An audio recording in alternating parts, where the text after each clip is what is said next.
Assalamualaikum warahmatullahi wabarakatuh. Halo adik-adik semua. Pada kesempatan kali ini kita akan mempelajari mengenai ekosistem. Ekosistem adalah interaksi antara makhluk hidup dengan lingkungannya.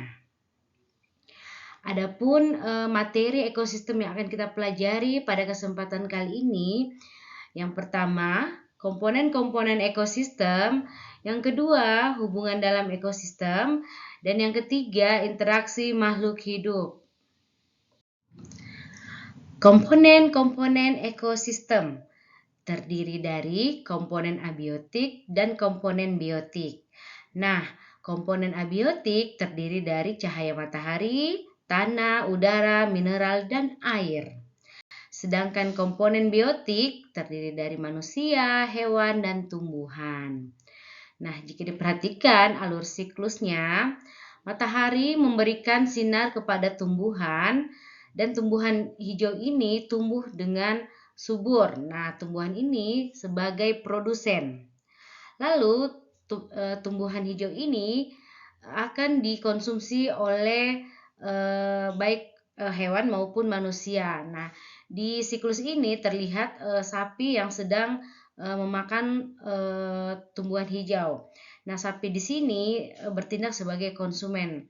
Adapun bagian dari beberapa konsumen jenisnya adalah ada yang bertindak sebagai herbivore, karnivor, dan omnivor. Nah, ketika sapi ini mati, maka sapi ini tubuhnya akan diurai oleh jamur, bakteri maupun cacing ataupun sejenisnya.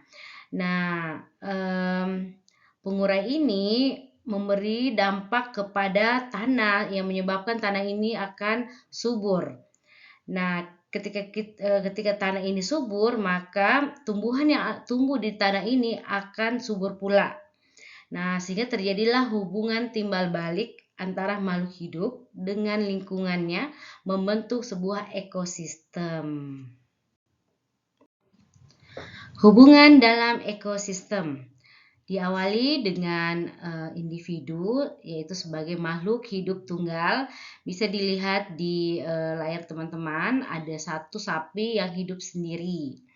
Kemudian dilanjutkan dengan populasi, di mana populasi terdiri atas kumpulan makhluk hidup satu spesies atau jenis pada waktu dan tempat yang sama. Bisa dilihat ya, ada lebih dari satu sapi yang sedang berkumpul bersama.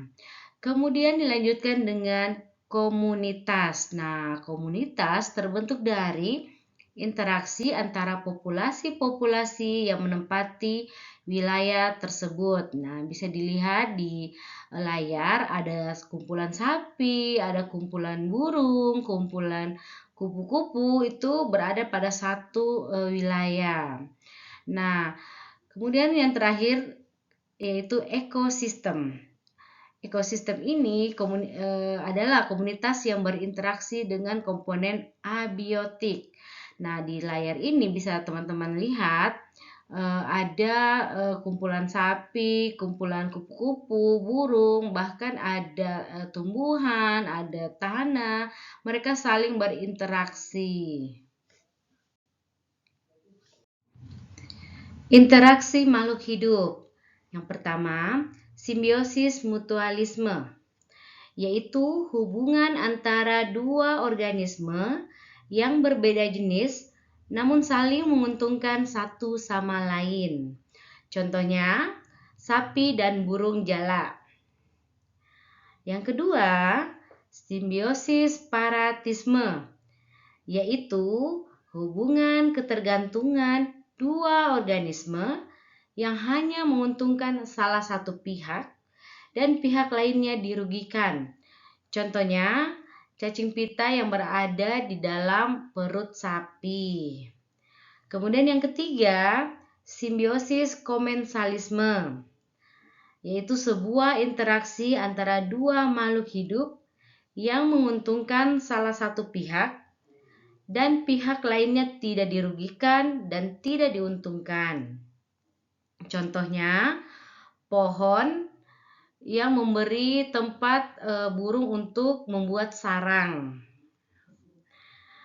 Yang berikutnya predasi, yaitu interaksi antar makhluk hidup yang ditandai adanya pemangsa dan dimangsa.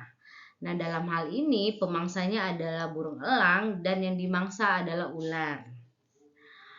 Kemudian yang terakhir kompetisi, yaitu salah satu bentuk interaksi antara individu yang bersaing memperebutkan kebutuhan hidup yang sama. Nah, contohnya ular di sini sebagai yang dimangsa, terus pemangsanya ada dua.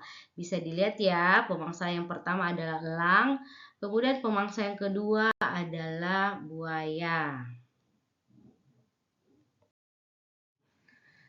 Terima kasih.